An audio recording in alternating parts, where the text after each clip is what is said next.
श्रीविष्णुचित्तकुलनन्दनकल्पवल्लीं श्रीरङ्गराजहरिचन्दनयोगदृश्यां साक्षात् क्षमां करुणया कमलामिवान्यां गोदाम् अनन्यशरणः शरणं प्रपद्ये। आज हम तिरुप्पावई के चौथे दृश्य पर पहुंच गए हैं।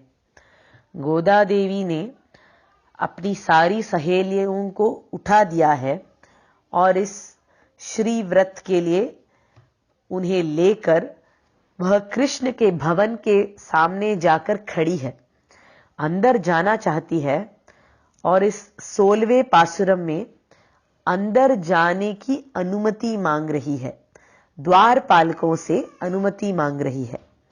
पासुरम को पहले ही देखते हैं। நாயகனாய் நின்ற நந்தகோபனுடைய கோயில் காப்பானே, கொடித்தோன்றும் தோரண வாயில் காப்பானே, மணிக்கதவம் தாழ்த்திரவாய் ஆயர் சிறுமியரோமுக்கு அரைபறை மாயன் மணிவண்ணன் நென்னலேவாய் நேர்ந்தான், தூயோமாய் வந்தோம் துயிலழப்பாடுவான், வாயால் முன்னம் முன்னம் மாற்றாதேயம்மா நீ நேயநிலை கதவம் नीकेलोरेम्बावाई।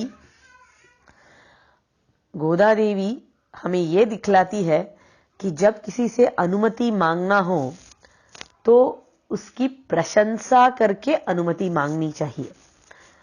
द्वारपालक को वो हे नायक ऐसे बुलाती है, नायगनाय निंद्र, क्योंकि इनके नायक भगवान श्री कृष्ण है और उस नायक के पास यह द्वारपालक इन्हें ले जा सकता है, तो इतना बड़ा उपकार करने वाला भी नायक जैसे हुआ, क्योंकि वह इनका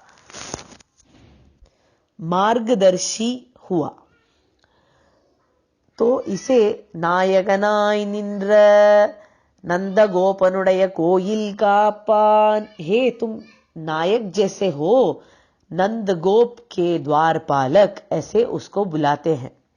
इसका दूसरा एक अर्थ भी हो सकता है, नायगनाय निंद्र नंदगोपन। इसका मतलब है नंदगोप जो हमारे लिए नायक जैसे हैं, उनके घर का द्वारपालक। मतलब नायक ये पद अब नंदगोप जी के पास आ पहुंचता है।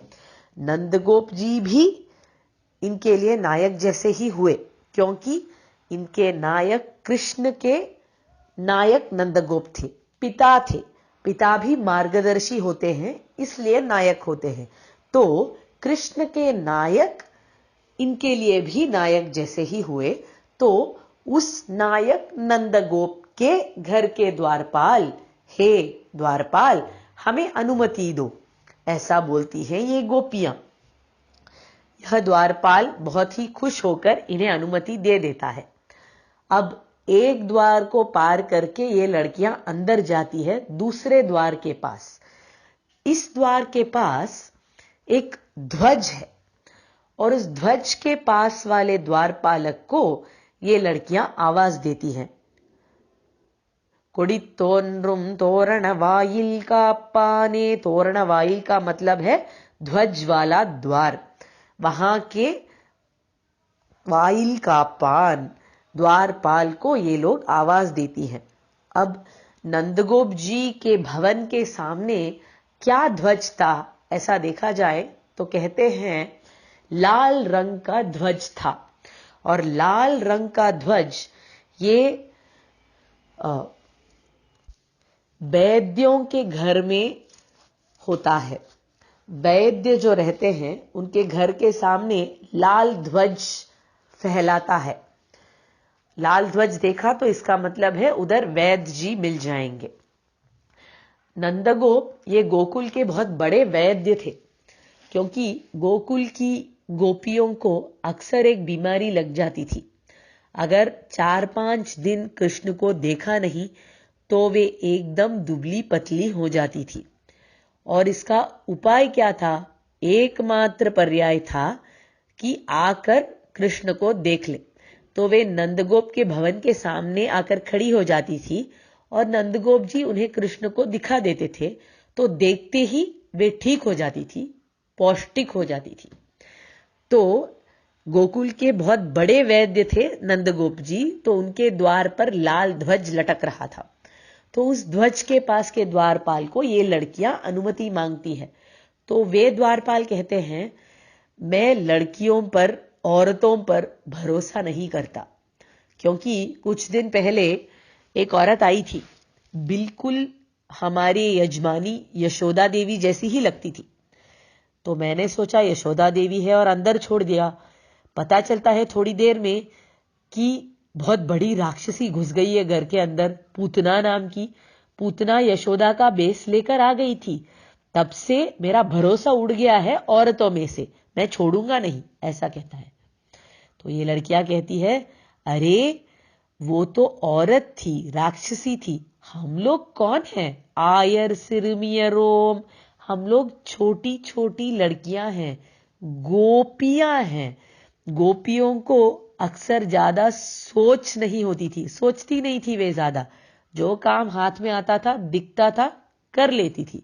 बहुत सीधी साधी थी, ज्यादा छल कपट इनको आता ही नहीं था। तो ऐसी गोप स्त्री हैं हम लोग, और छोटी लड़कियां हैं, सिरमियरों। हमें छोड़ने में क्या दिक्कत हो सकती है?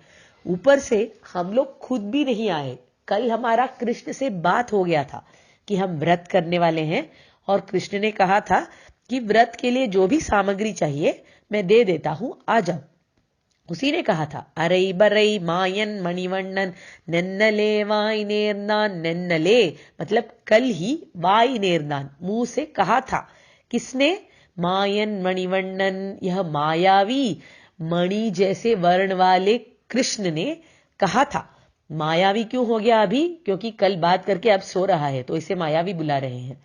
उसने क्या कहा था? अरई बरई मायन, ये हमारे व्रत के लिए जो परई नाम का वाद्य चाहिए वो देगा बोला, और वो अच्छा परई देगा। अरई परई, जो बहुत ही अच्छा आवाज करता है, वैसा परई वाद्य हमें दिलाएगा, ऐसा कहकर नन्नले वाई निर्दान कल ही बोला था हमसे। इसीलिए हम लोग आए हैं। तू यो माई वंदोम, हम लोग बहुत साफ दिल से आए हैं। तू यो माई वंदोम, साफ दिल से आए हैं का मतलब हुआ भगवान के लिए उसके पास जाना। लोग मंदिर में अक्सर कई कारणों की वजह से जाते हैं। किसी किसी को कष्ट होता है इसीलिए जाते हैं, किसी किसी को बहुत समय होता है, समय को बिताने के लिए चले जाते हैं, किसी किसी को दूसरे की बुराई करनी रहती है इसलिए चले जाते हैं, या फिर कोई कोई लोग बस अपना शान दिखाने के लिए मंदिर जाते हैं, अपने आप को भक्तिमान जताने के लिए मंदिर जाते हैं। लेकिन हम लोग ऐसे नहीं आए भगवान कृष्ण के मंदिर में, हम लोग साफ दिल से आए हैं। तू यो माई वंदोम, भगवान के लिए भगवान के पास आए हैं, कुछ और मांगने नहीं आए। ऐसे ही जाना चाहिए मंदिर में, ये दिखला देती है गोदा देवी हमें। तू यो माई वंदोम तुयिलड़प्पाडुवान, ऐसे साफ दिल वाले हमारे लिए तुम कृपया उनको जगा दो। तुयिलड़प्पाडुवान वायाल मुन्नम मुन्नम मात्रा दे अम्मानी, तुम अपने मुंह से वायाल मुन्नम मुन्नम मात्रा दे, पहले ही नहीं नहीं मत बोलो, मैं नहीं जगाऊंगा, तुम नहीं अंदर जा सकते, ऐसी बातें मत कहो, क्योंकि हम शुभ काम करने जा रहे हैं। और शुभ काम करते समय कोई भी गलत शब्द या अपशब्द कहना नहीं चाहिए। अगर अस्तु देवता आजू बाजू में होती है तो वो अस्तु ऐसे ही हो जाए करके कह सकती है, और हमारा अच्छा काम में रुकावट आ सकता है। तो ऐसा नहीं होना चाहिए, इसलिए तुम कोई रुकावट मत करो हमारे अच्छे काम के लिए, नहीं नहीं मत बोलो और हमें अंदर छोड़ो। मात्रा दे अम्मानी, अम्मा बुलाते हैं उसे, अम्मा का मतलब है अम्मा ने, हे नायक, ऐसे फिर से उसे नायक बुलाते हैं और उससे अनुमति मांगते हैं। इन लड़कियों का यह आदर भाव देखकर और साफ मन देखकर यह द्वारपालक उनको अंदर छोड़ता है और वे भवन के अंदर चली जाती है। कवितार्किक सिंहाय कल्याण गुणशालिने श्रीमते वेंकटेशाय वेदांत गुरवे नमः।